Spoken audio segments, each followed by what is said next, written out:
Good afternoon, everybody. I'm Miriam Lawrence, the Interim Director of the Institute for Retired Professionals. The IRP hosts these Fridays at 1 events. When I was walking over here just a few minutes ago, I thought I was going to come into a very small audience of sopping wet people who are Fridays at 1 diehards. And I'm so happy to walk into such a wonderfully full room with everybody chatting. So thank you so much, and thank you, Gail, for bringing us a program worth getting wet for. I'm going to turn this over shortly to Ken Whitty, who's the chair of the Fridays at 1 programs, and he will introduce our speaker and tell you something about the Institute for Retired Professionals. But I just wanted to mention that after you hear about the IRP, if you're interested in joining us, we're having an information session on November 14th, which is a Monday, at 2 o'clock. And after the program, if you're interested in coming to that session, you can collar me and I'll write down all the information for you. Okay? So with that, Ken Whitty. Thank you, Miriam. So for those of you who are not members of the IRP, welcome, and just want to tell you a little bit about it. I think it started in 1962, and it is really a pioneer in peer-to-peer learning, which means that we all teach each other. So we take courses, we teach courses, and we really are the pioneer in lifelong learning. So those of you who are visitors, please, if you're interested, as Miriam said, get in touch with her. So today, it's my pleasure to introduce our speaker. She's Gail Lumet Buckley, author of the Black Calhouns. There's the cover. And it's a chronicle of one talented African-American family from the era of the Civil War to the era of civil rights. And one member of her family, her mother, Lena Horne, was a famous entertainer. But many of her not-so-famous ancestors were equally talented, each in their own way. Her family story is both a memoir and a gripping history of African Americans' struggles in the South and in the North since the Civil War. Gail's been a journalist from the time she graduated Harvard and an author of 2 earlier books, The Horns, another family history and memoir, and American Patriots, the story of blacks in the military. Now, after her remarks, Gail will be available to sign books, and I hope that many of you will buy her wonderful book, which is available for purchase at the table over there, at the side, and thanks to bookseller Betty Bennett for coming to the New School with copies of the Black Calhouns. Now let's hear from the author, Gail Lumet Buckley. Welcome.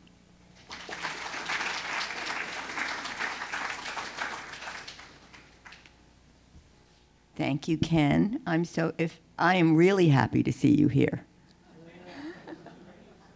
Because I did have visions. Oh, no one's going to come out in this weather. I'm honored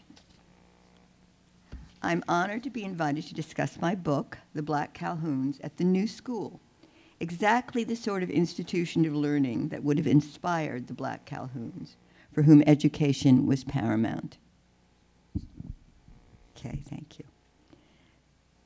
The idea of education for social responsibility, change, and participatory citizenship was everything they greatly believed in. Who were the Black Calhouns? They were an extended, atypical African-American family who from 1865 to 1965, from Civil War to civil rights, both in the South and the North, were also typically American in their dreams and aspirations. They were typically American because their founding father, my great-great-grandfather, Moses Calhoun, not only believed in America, but believed in the reconstructed South and the role that his family might play in the progress of the country, region, and community. Although Moses was a slave until he was 35, he was in many ways a lucky man. Because his owner wanted a literate butler and was powerful enough to ignore the law, Moses had been taught to read and write. Moses was geographically lucky because he lived in a town and not on a plantation. And he was historically lucky because the great new Reconstruction amendments to the Constitution gave him everything he needed for luck in freedom. The 13th Amendment made him truly free. The 14th gave him equality under the law, and the 15th gave him the vote. In 1870, he registered as a Republican. As an enterprising and intelligent man, Moses took advantage of everything that Reconstruction had to offer. It was a very good time to be black in the South.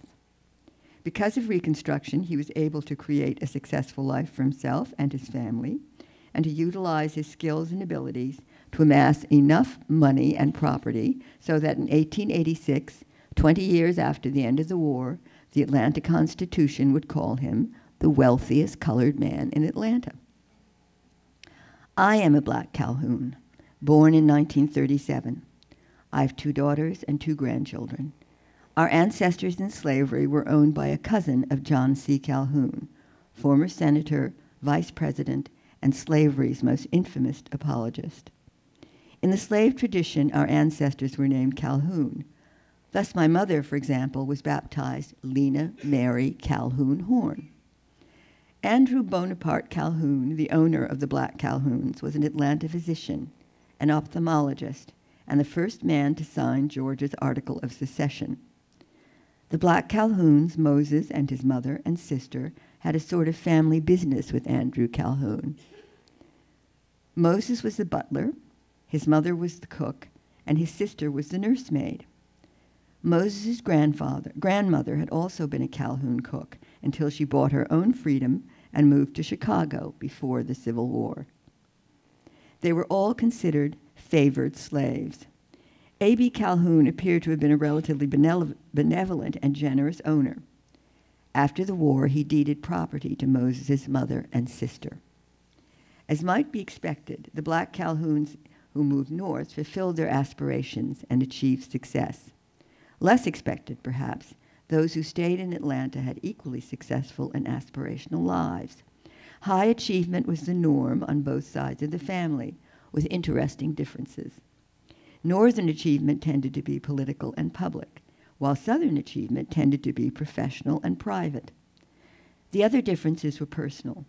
Northern marriages tended to be unhappy, and families more dysfunctional, while Southern marriages were longer lasting and seemed to be happier. Moses Calhoun waited until he was free to marry. At 36, he found a bride who was 15 years younger, looked white, and had been born free in New Orleans. Their 2 beautiful daughters, Cora and Lena Calhoun, were both highly educated in the so-called missionary schools that sprang up all over the old Confederacy right after the war. Sponsored by white Northern philanthropists and mostly staffed by white Northern teachers, missionary schools and colleges instilled confidence as well as rigorous academics into students who were being trained to become the first black teachers in the South. Cora graduated from Atlanta University, and Lena graduated from Fisk in Tennessee, where a Massachusetts youth named W.E.B. Du Bois, known as Willie, who was being prepped for Harvard, fell hopelessly in love with her. Back in the Berkshire Mountains of Massachusetts, where Du Bois's family had lived in freedom since colonial days, young Willie was both a star student and star athlete, but he had never before seen such confident young men or beautiful girls as he saw in the South. And he was bowled over by what he described in his autobiography as the rosy apricot beauty of 16-year-old Lena Calhoun of Atlanta.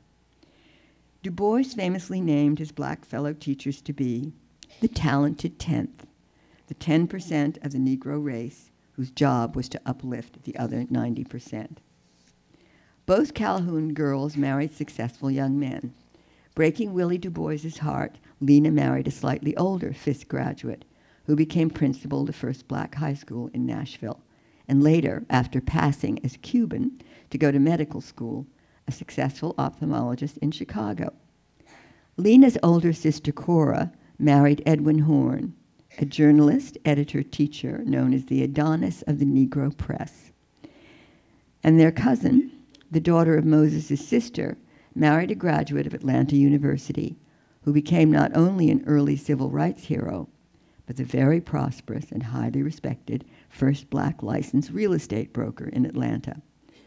While Cora and Lena Calhouns and their husbands moved north in the wake of Plessy v. Ferguson, the Supreme Court decision that entrenched white supremacy, their cousins' families stayed in Atlanta to remain pillars of the black community. Cora and Edwin Horne moved to New York City to raise their 4 sons, 2 of whom were born in the North, in still semi-bucolic Brooklyn. Edwin, a former Republican activist, became a Democrat and a Tammany man, writing pamphlets for the 1910 election that led black men for the first time to leave the Republican Party and elect a Democrat as governor of New York. Edwin's successful work on behalf of Black Tammany also won New York its first black National Guard unit. It became the famous 369th Regiment, known as the Harlem Hellfighters, the most highly decorated American unit in the First World War, although it fought in French uniforms under the French flag because racist President Woodrow Wilson did not want blacks to bear arms for America. Cora Horne's oldest son, Second Lieutenant Errol Horne, a professional soldier and veteran of the Pancho Villa campaign, died in the war, not in battle, but in the 1918 influenza pandemic. Black life in the South was also touched by the World War. The granddaughter of Moses' sister married a young medical officer, a wartime captain who became one of the most beloved members of Atlanta's black community, and the father and grandfather of 3 more doctors. While life in the South remained very difficult for blacks in general, for some Atlanta blacks in particular, life was very good indeed. A business culture rather than a planter culture, Atlanta always had one eye on northern investment. While it punished certain black political aspirations, it rarely punished black business aspirations. Atlanta remained a good place for enterprising and family-oriented blacks. Cora Horne, a true member of the Talented Tens, came into her own during the war as a Red Cross organizer, as secretary of the Brooklyn Urban League, as a director of the Big Brothers and Big Sisters Federation, where she was a mentor to the very young Paul Robeson, and as an appointee by the mayor of New York to the Brooklyn Victory Committee. The war years were actually Cora's slow years. The former suffragist became an activist in the 1920s after she got the vote. Meanwhile, in 1919, she made her granddaughter, Lena Mary Calhoun Horne, a lifetime member of the NAACP at the age of 2. Cora was a busy woman, and Edwin Horne was a successful man, but they had a very unhappy marriage. Handsome and debonair, Edwin was known to have a lady friend in Manhattan. Their second son, Edwin Jr., known as Ted, baby Lena's father, also had an unhappy marriage. Both of my mother's young parents deserted her before she was 2. After making a small killing on the Black Sox baseball scandal of 1919, Ted Horne, as the family black sheep, left his good Tammany patronage job to pursue easy money on the fringes of the rackets, while Lena's mother, a member of an old black Brooklyn family originally from Massachusetts, left to pursue an unsuccessful theatrical career. Until she was 6 years old, little Lena Horne lived in Brooklyn with her grandparents, where her grandmother never spoke to her husband except to say, "Good morning, Mr. Horne." Post-war black life in the North changed radically in the 1920s. Cora Horne, now a voter, became a Republican activist, certainly for historical reasons, but possibly to annoy her Tammany activist husband. She campaigned for Calvin Coolidge in the 1924 election as a member of the Speaker's Bureau for the Republican Party and as secretary of the Eastern Division of the Republican National Women's Auxiliary. Something else happened in the 1920s. Suddenly, Harlem was in vogue, not just in New York, but around the world. Harlem's sudden vogue stemmed from a combination of reasons. From the fact that Harlem nightclubs, protected by a compliant mayor, happily ignored prohibition, to a Broadway show called Shuffle Along, with a song called I'm Just Wild About Harry, and a dance called the Charleston, to the discovery of African tribal art in former German colonies, which caused Picasso to change the faces of his painting, Les Demoiselles d'Avignon, into Cubist masks, to a whole new group of black poets and novelists, including Cora's third son, Frank Horne, known as the family intellectual. Frank became a prize-winning poet and young second-tier member of the Harlem Renaissance. In typical black middle-class fashion and following family tradition, he also had a day job as a practicing Harlem ophthalmologist. In the mid-1920s, Frank went south for the first time to become dean and first acting president of an industrial college in Fort Valley, Georgia, that could have been the model for the college in Ralph Ellison's Invisible Man. Frank wrote home about his new Southern experience. "I'm initiated into the Negro race. From now on, I am the enterer of side doors and back doors, and sometimes no door at all." Meanwhile, Cora Horne's Southern cousin and her daughters, married to prosperous husbands, were also club women, but of a very different nature. Middle-class black Southern club women concentrated on self-improvement rather than do-gooding or uplifting the race, which could be dangerous occupations in the 1920s South. They formed Chautauqua circles to discuss horticulture, literature, and foreign travel, but politics were forbidden, and do-gooding was done strictly through Atlanta's First Congregational Church. Cora's granddaughter, little Lena, now had her own first Southern experience. In 1923, Lena's errant mother, touring the South as an actress, wanted her daughter with her, but mostly left her with strangers. Unhappy Lena now became an object of contention between her mother and grandmother, pulled between her secure Brooklyn life and wherever her mother was in the South. So young Lena, who went to a Roman Catholic primary school in Brooklyn, now attended one-room Southern schoolhouses where she was always the teacher's pet, but the other children hated her. In 1927, however, Lena's life changed again when her mother eloped to Havana with a white Cuban military officer. For the next 2 years, Lena remained in the South, happy at last, living next to her Uncle Frank's English teacher fiancé in the girls' dorm of his Fort Valley school. Frank himself would be rescued from the back doors of the South in the next decade by an invitation to join FDR's so-called Black Cabinet as Assistant Director of the Division of Negro Affairs in the New Deal's National Youth Administration.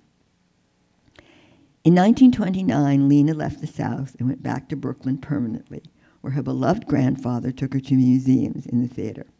She was so smitten by Fred Astaire on Broadway in The Gay Divorce that she asked for and received singing and dancing lessons, both leading to starring roles in middle-class black Brooklyn's young amateur theatrics.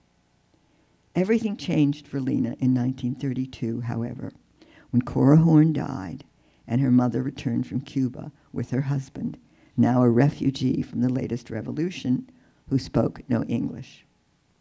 Needing money, Lena's mother took her out of Brooklyn's Girls' High School to audition for the chorus of the world-famous Cotton Club, a big, glamorous, mob-run showcase of black talent for all-white audiences in the middle of Harlem.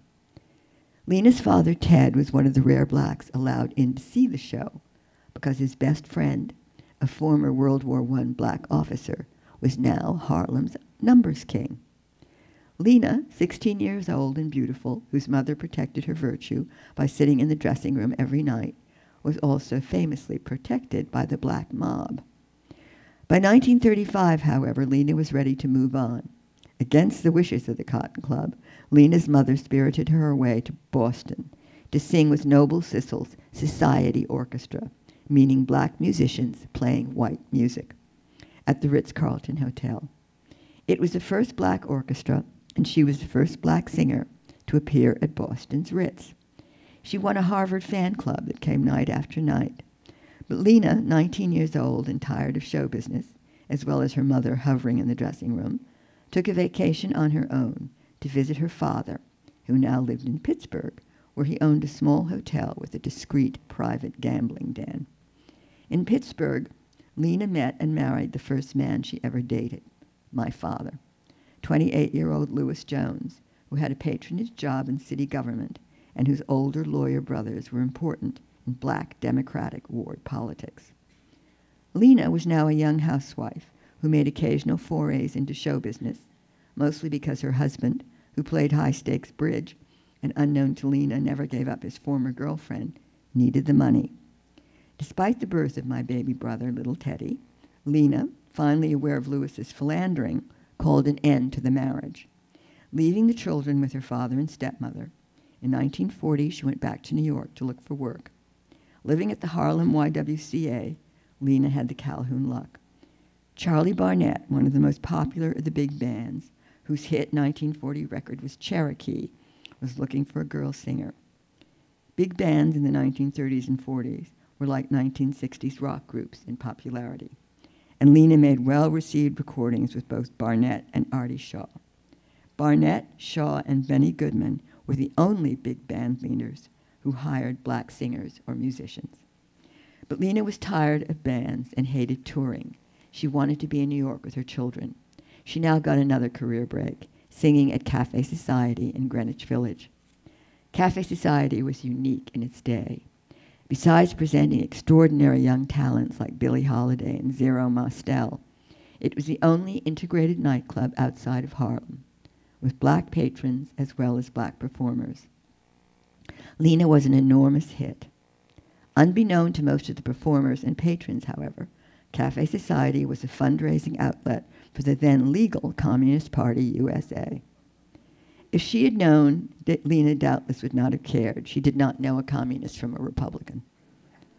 But in the 1950s, every performer who appeared at Cafe Society would be blacklisted. Now, however, she was able to bring me and little Teddy to New York, where we all lived in her childhood Brooklyn home. Little Teddy's visit was short-lived, however. Lewis's cruel divorce agreement stipulated that I would live with my mother, while Teddy lived with our father. But my mother and I were soon to move even farther away. Because of her Cafe Society success, Lena had received an offer from Hollywood, not from the movies, but from a new nightclub called the Little Troc. Once again, she was an overnight sensation with lines around the block. One man who came night after night was MGM's Roger Eden, the man who discovered Judy Garland. Talent and beauty won Lena a long-term MGM contract, the first in Hollywood for a black performer. She became known as the first black movie star. She was the first black member of the board of the Screen Actors Guild and the first black person to appear on the cover of a movie magazine. None of this might have happened without World War II. Lena arrived in Hollywood the same time that Walter White of the NAACP and 1940 Republican presidential candidate Wendell Willkie began their campaign with Hollywood producers to eliminate degrading racist stereotypes of people of color, including Negroes, Asians, and Latins, for the sake of wartime allies. Thus, Lena, whose contract, partly brokered by her father, stipulated no servant or jungle roles, was almost single-handedly expected to prove to the Allies that America, unlike Germany and Japan, was not a racist country. Despite allies of color, however, her scenes were always isolated from the main portion of the movie, so they could easily be cut out of the picture when it was shown in the South. In fact, throughout the 1940s and 50s, except for Cabin in the Sky and Stormy Weather, she was cut out of every picture she ever made in Hollywood when they were shown in the South. Unless the cast was all black, the Southern rules stipulated that blacks in movies could only be shown as servant types. Thus, nightclubs continued to be hugely important theatrical venues for Lena. From Harlem's Cotton Club to Boston's Ritz-Carlton to Greenwich Village's Cafe Society to Hollywood's Little Troc. And now, in late 1942, while she was waiting for her first movie to be released, she became the first black entertainer to appear at Manhattan's very elegant Savoy Plaza Hotel. Once again, she was an overnight sensation, so well noticed that she was featured in Time, Life, and Newsweek, all in the same 1943 week. Nightclubs gave Lena recognition, but World War II made her a star. Black GIs needed an official pinup. While two Atlanta cousins married Tuskegee Airmen, Lena was chosen queen of the 99th Pursuit Squadron, their combat arm. She toured black army camps, but was kicked out of the USO for refusing to sing at a camp in Arkansas, where black GIs were forced to sit behind German prisoners of war for her show. Her grandmother would have been proud. The post-war years saw many changes in Lena's life. One door was shut and others were opened. By 1947, her movie career was essentially over, but her nightclub and live performing career went from strength to strength. In 1947, she went to Europe for the first time. She had great success touring the still war-torn British Isles. She had built-in fans. Although Cabin in the Sky and Stormy Weather were deemed unfit for white GIs, they had been shown throughout the British fleet. She also had a major success in Paris, where more importantly, she married her second husband, Lenny Hayton, a white MGM musical conductor arranger, who became a wonderful stepfather to me. They came home to find the blacklist, which began in 1947 with the Hollywood 10, all screenwriters and former Communist Party members who went to prison for refusing to testify before a congressional committee. The blacklist ultimately touched all professions and walks of life. Lena was finally named in 1950 when she was listed in red channels. Her crimes especially included her friendships with two men, W.E.B. Du Bois and Paul Robeson. Because they were actually her grandparents' friends, the relationships were more dutiful than political. Hollywood communists had indeed wooed Lena, but Paul Robeson, in fact, warned her against them. In reality, Lena was one of the luckier blacklisted artists. Although banned from network TV for 10 years and movies for 6 years, her nightclub career and international touring career never suffered. In the days before TV kept people home at night, she remained one of the highest-paid nightclub performers in the world. By 1957, she was cleared by the blacklisters and starring in Jamaica, a hit Broadway musical. Broadway, by the way, basically ignored the blacklist. Lena wasn't the only Calhoun to be suspect. In Washington, Frank Horne was investigated by the Civil Service Loyalty Board as a founder of the National Committee Against Discrimination in Housing. Supposedly ferreting out un-Americanism, blacklisting was also an excuse for racism and anti-Semitism. Appropriately enough, the modern civil rights era partly began in 1960 at Cora Horne's alma mater. In April 1960, a full-page ad appeared in the Atlanta Constitution. We, the students of the 6 affiliated institutions forming the Atlanta University Center, have joined our hearts, minds, and bodies in the cause of gaining those rights which are inherently ours as members of the human race, as the citizens of these United States. We must say in all candor that we plan to use every legal and nonviolent means at our disposal to secure full citizenship rights as members of this great democracy of ours.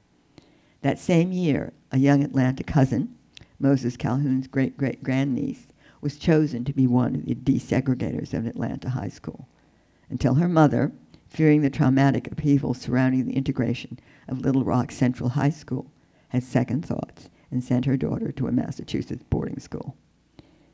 Meanwhile, in the North, Lena threw herself into the civil rights movement.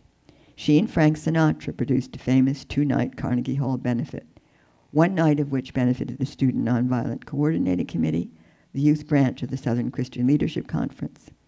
Lena went to Jackson, Mississippi on behalf of the NAACP, the organization in which she'd been enrolled at the age of 2, to join Medgar Evers at a voting rights rally 2 days before he was assassinated. She went to the March on Washington wearing her NAACP cap, and she recorded a civil rights song called Now that was banned from radio in several states.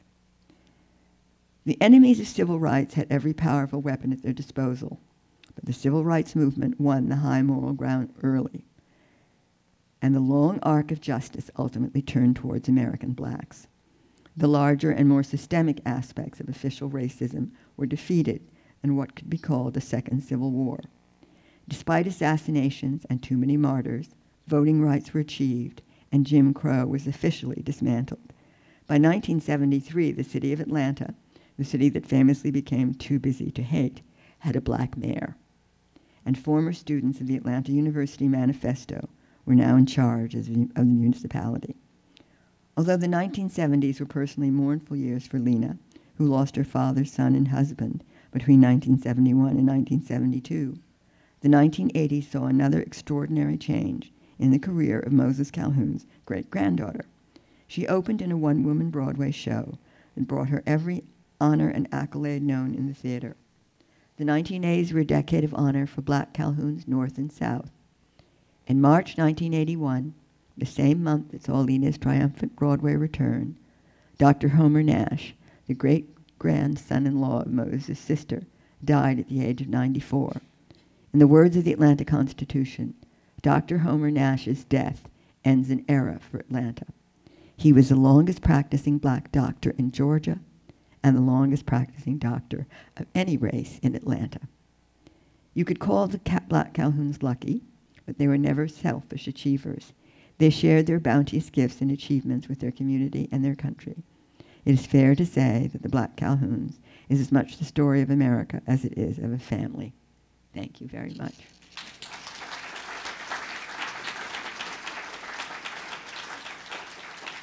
I'm happy to take questions. Questions? Any questions? Yes.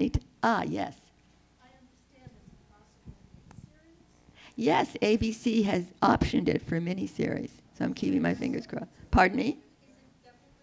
Well, we hope so. You know how these things are. They just did it. The authors have very little to say. They've just hired a wonderful writer, so who knows? Let's hope. I think it's a perfect miniseries myself. I apologize for my voice. Do you have any say over the casting or the... Theoretically, I get to say no if I don't like something, but I'm not sure that's going to happen. Anybody? Yes.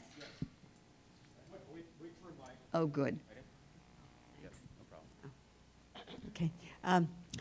You point out the importance of luck in some of these wonderful accomplishments of your family, and particularly of your mother. I wondered, did she have training or a background as a singer?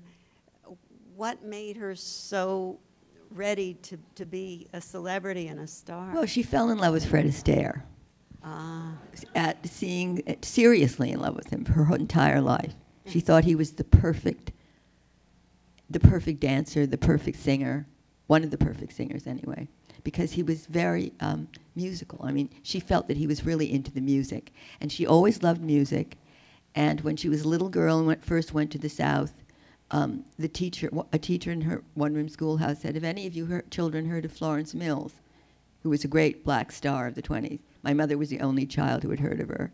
And she went up to the blackboard and did a split to show what Florence Mills did. And then after seeing Fred Astaire, she was asked for and got singing and dancing lessons. And she starred in all these Brooklyn amateur theatrics and then went to the Cotton Club. So she was always wanting to do that, but she was also shy. And so she... once she became a singer, when she went to nightclubs and things, she was never sure of what her reception would be. She was often the first black performer at these places, so she kept her reserve. But she was always loving dancing and singing. Thank you. Is it true that she was going to be cast in Showboat, but then...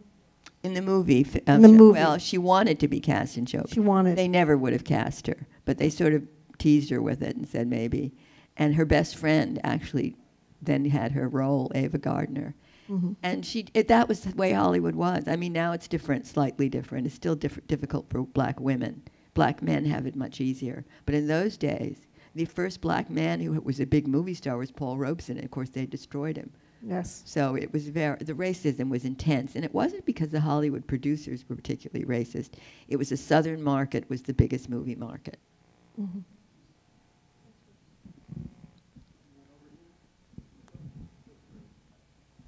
Thank you. I'd love to hear a little bit about you and your life story. You want to ask me a question? Well, I'm just... It's 79 years. Obviously, as you were her daughter, but in your own right, you've been a successful person. Well, I've been a writer with some success, I must say. Modest success, but happy success. My first book did very well. My second book won the Robert F. Kennedy Book Award, and this book got excellent reviews. So I'm happy. My happiest is being a wife and mother to my second husband and my 2 children and my grandchildren. Because I'm so long between books. I was like 10 years between each book, which is not the sign of a serious writer. But I'm going to be a serious writer in my late years. I have my editor sitting right there. Okay. I grew up in England, and she was much beloved. My parents adored her, and also Eartha Kitt. And Paul Robeson got the first stand-up ovation at the Old Vic for playing Shakespeare. Can you any more about that, of her time in Europe? Well, she loved Europe, yeah, because in those days it was a refuge. Mm-hmm. And Paul Robeson, of course, was beloved and adored by the British.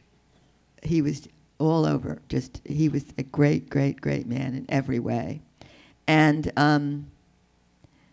it was just a wonderful place for them, because there was no sense of, oh, what's going to happen next with racism, or where can I go to this restaurant? Can I go to this hotel? And she was treated very well, and she loved it. And the people who sponsored her first tour were called the Grade brothers. It's now Lord Grade, who was the biggest entrepreneur in Europe. So it was a very happy time. I went to Europe for the first time in 1950. And went on tour when she was touring the British Isles. And the audiences were amazing.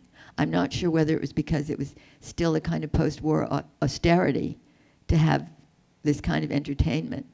But, and Lord Grade always said that my mother was his first American star. So he was very happy with her. And she was happy. Could you say a few words about your mother's friendship with Billy Strayhorn?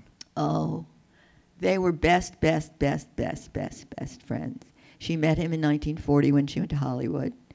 And he was there with Duke Ellington. She always called him Duke's heart. And he was just a genius and a dear, dear person. They loved each other very much, very much.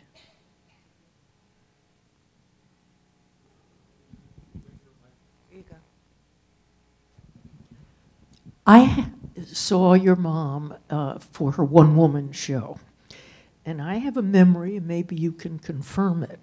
I sat center, second row. It was August, or a very hot month, and your mom didn't allow the air conditioning to be on, and we just sat there very warm. Is that a possibility? That is the truth. She is one of the handful of singers who air conditioning just destroys their voice. So she'd never allowed it. And she was also one of the first people to insist that waiters don't serve drinks while she's singing. So she was I think she got that from her grandmother. I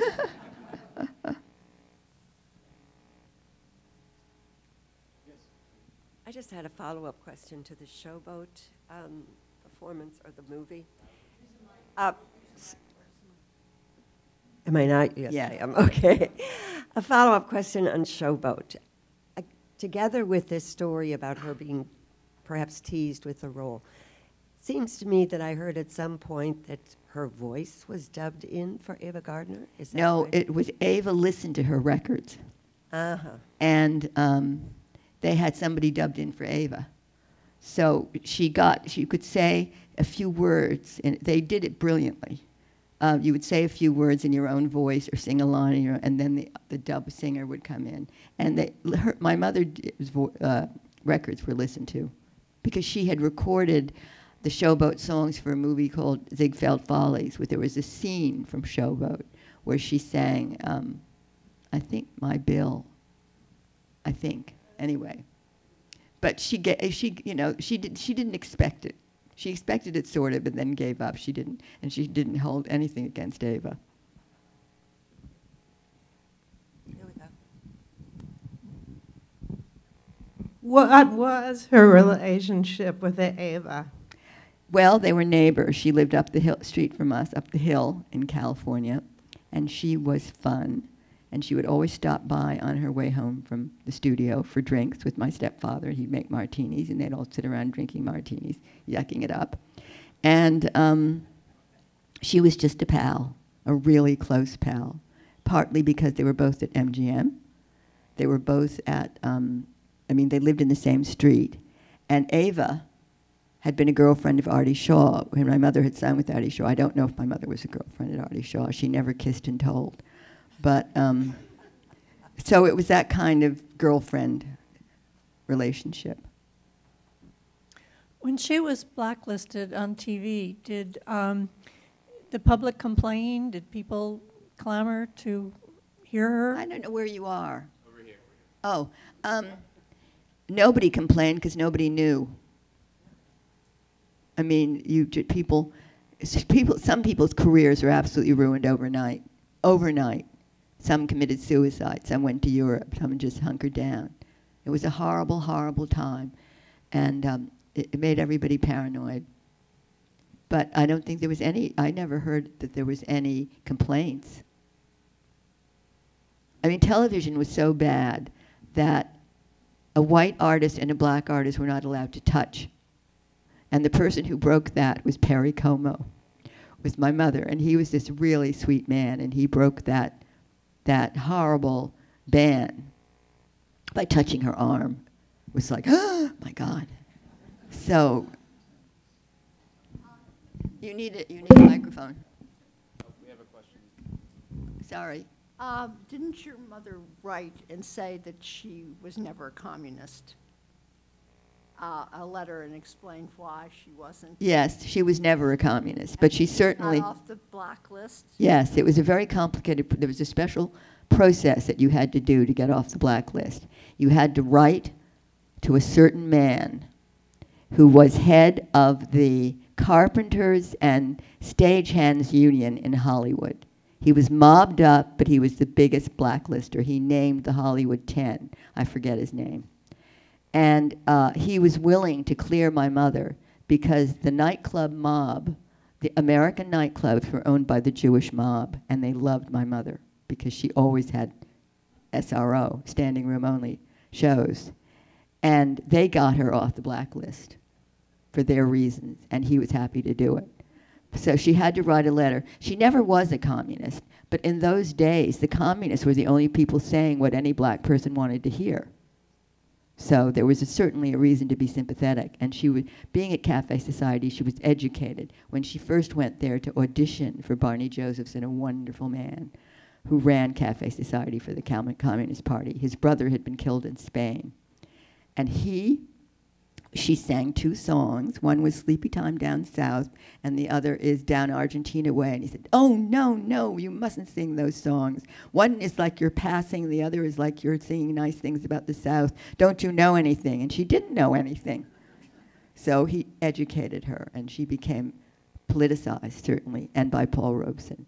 But she never joined the party, and she never would have been disciplined enough or interested enough. Question over here. Yes. Have you ever had the desire to follow in your mom's footsteps, perhaps when you were younger? When I was very young, for about 5 minutes. I was in an off-Broadway show that closed, but I got good reviews. But on the other hand, I realized I didn't want to go back every night and do it. I thought rehearsing was fun, but I didn't want that. I wasn't disciplined, and I just wasn't interested, and I wasn't that good. So. I don't know who's that. After the exposés of by children of famous parents, yours is a big breath of fresh air. Well, I thank you very much, because I think it's disgusting. I had, fortunately, a sane mother who was fun and nice, and I didn't see her as much as I'd like to, but I had none of that cruelty in my life that other children write about. It's very, very, very, very difficult to be the child of a celebrity. To be a celebrity child is hell. To be the child of a celebrity is hell.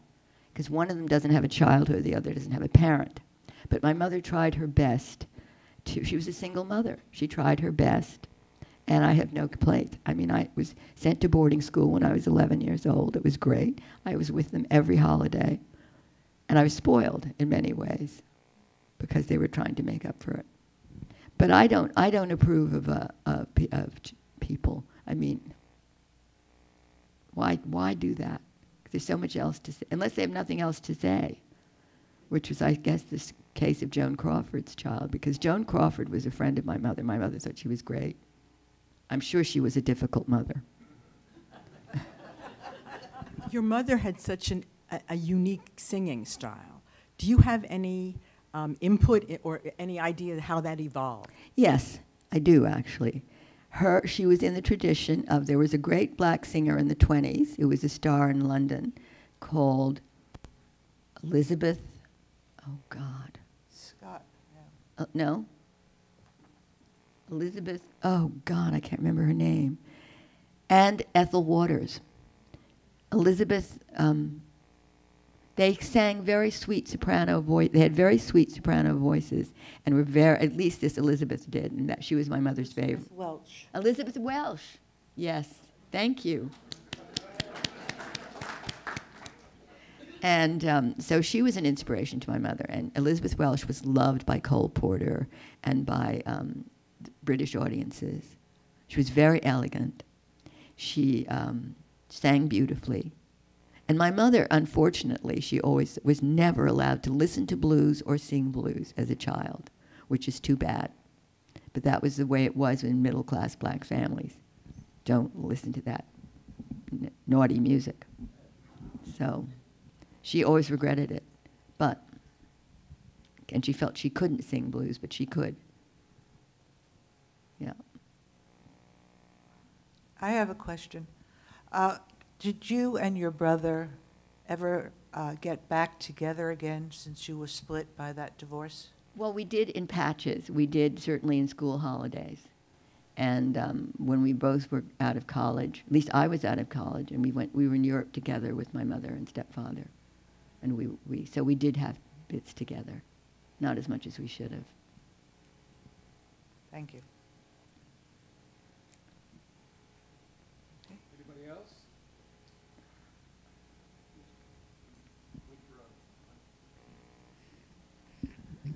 I knew your mother. Oh my. She was very responsible for my retail career. And she was the most wonderful, wonderful woman, and she taught me a lot, which I'll share with you after because it's something that's personal. But she was just a wonderful, wonderful woman, and I would not have had a retail career if she didn't contribute some of it to it. So I want to thank you, and I wanted to share that with you. Thank you very much. Thank you all for coming.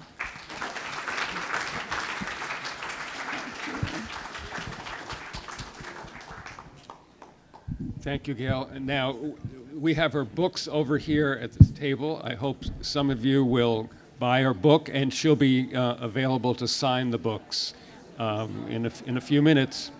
When is our next Friday's wedding? Yeah. So, remember that